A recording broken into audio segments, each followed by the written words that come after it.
Hi there guys, it's Al here, Grumpy Goggler Gaming. Time to bring you another episode of Piss Takes. Because I've had a look at the prices for the new releases for Games Workshop today, and I'm pretty appalled if I'm being honest. So let's get stuck in. So the Slaves to Darkness have been put up for pre-order, and as far as I'm aware these are pretty standard. I mean, 37 quid for Battle Tome, £19 for your dice. Again, stupidly expensive, but that's Games Workshop standard. £20 for your War Scroll cards. They do look kind of thick, but again, £20, that's just crazy. And then your Gamers Edition, which is a new thing they're doing, £50. Again, very expensive. I think all the lore is stripped out of this. It's just the rules and the cards. Seems crazy to me, but GW's going to GW. Sorcerer Lord, I actually like this model. I think this is a really nice model. £24, I mean, at least it's not 26, I guess, which is how much the 40k ones cost. Got that 40k tax on top. But yeah, I like that model. I like the simplicity of it. I like the fact that it's not completely overdone with loads of bling and detail. It's quite subtle and stated. Fit into fantasy quite easily. You know, your Slaves to Darkness, Chaos Warrior fantasy army. Absolutely fine. So I like that. £24, way too much. There's 3D prints out there that will do that for a fraction of the price. But yeah, I mean, it's not the worst. This, however, Abraxia, Spear of the Everchosen, I get that it's a hero mount, but nearly 70 quid? Jeez, that's a lot for your new Super Warrior lady. I mean, don't get me wrong, it's a nice model, but that's a hell of a lot of money. Hell of a lot of money for your general just on a standard dragon. I mean, I get it's large, but I would not have put this at any more than 50 quid. Absolute tops. But there you go. Then you've got your Slave to Darkness Spearhead. Not a lot of models for your £87.50, but again, you're not paying the 40k tax here, so it is a little bit better. And these are at least quite nice models.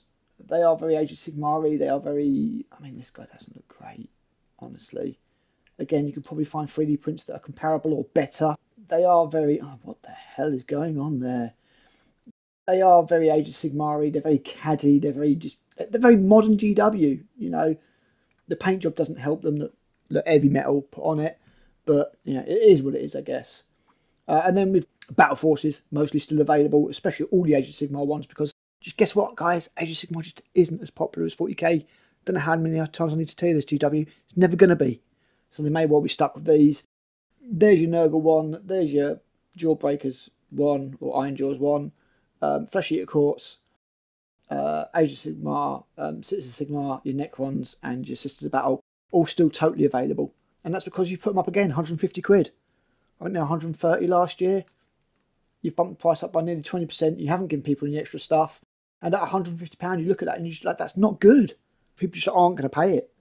So I'm not surprised to see these still there. And the Tower one as well. Blimey, even the Tower one. But again, 150 quid. You've got four models there technically.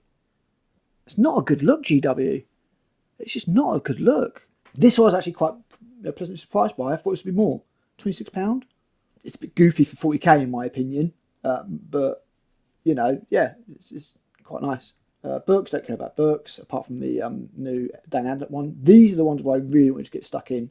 So you've got these rebought back war bands. And £60, £61.50. Why £61.50? Just make it for 60 quid. Come on, GW, you don't need to do that. If you want all the war bands within, I think this is actually not bad. I think, £61.50. If you want all the war bands, all 4 war bands, especially given what they've done now, I think this isn't too bad. Sadly, I think I've got bits of most of these. This is probably the one, the Chaos one is probably the one that I'm closest to getting. Because even though I've got these guys, I was thinking of putting them into my Chaos Warrior army. So getting them again wouldn't be the end of the world. So if these are still around when I've got a bit of cash, I may well get these from a discounter because it's going to go down to like 50 quid. Although I'm not playing the new Underworlds because I refuse to just get everything all over again. I hate the fact that they've done the photos and the cards and stuff. These are nice models to paint as palette cleansers, and as I said, I would use these in the Gore Chosen game if I get one without models, just to play James Hewitt's last game that I didn't get with GW. So that was a £61.50. It's too much money, but it's pretty much what I expected. These is where I think we're really hitting piss-taking levels here. So we've got the new warbands. Here's the Jaws of Itzl. So this is your new Lizard Man, or if you used to say Seraphon, warband for Underworlds. You've got less models than the previous through the previous Underworlds one. You've got basically just 3 models. I can't call it a model. It's my favourite thing in there, but I can't call it a model. They're very caddy. They're very new age GW. But you've got 3 dudes, 2 Saurus and a slightly bigger Saurus, and they've gone up again, £27.50 now. And the really, really, really galling thing about this is that it doesn't come with decks. I checked, couldn't believe it. It literally just comes with these multi-language to save costs, and photos again to save costs. War Scroll card, and that's it. Absolutely shocking. Absolutely shocking. Less content. Price has gone up. Yeah, piss take. Piss take, I say. That's awful. These were £15 each, and you got a deck of cards. If you're going to take the deck of cards out, drop the fucking price. Don't put it up. This is an absolute piss take. They used to take the war bands after you weren't able to get them anymore because people had bought them for the cards, and release them separately as the models, and they're about 15 quid. So why have you taken all the cards out and put the price up as well? Absolute piss take. Not impressed. That's bad. That's an absolute piss take. And we've got this one as well. So here it is. You've got your Reckless Rivals deck and your Rack and Ruin deck, 18 quid for 33 fucking cards. Piss take. No reason at all why those shouldn't be in one box and you could call it 20 quid. And you're still only getting 66 cards. Piss take, GW. Price gouging. Bullshit. Not impressed. Not impressed. Didn't want to see. As I say, I'm not playing in the Underworlds. I hate the fact that all the cards have been replaced with photos to save money.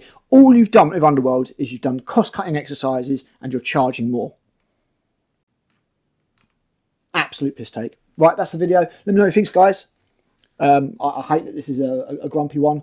Me and Matt will be back doing another Chebs on Monday, talking about the preview, and we'll be reviewing the latest White Dwarf, because our previous one was sort of our first White Dwarfs, so we want to see how much it's changed. So yeah, sound off from these prices, guys. What do you think? Just GW being GW, or is this just another step of fuck youery to the fans? And I will catch you later. Bye.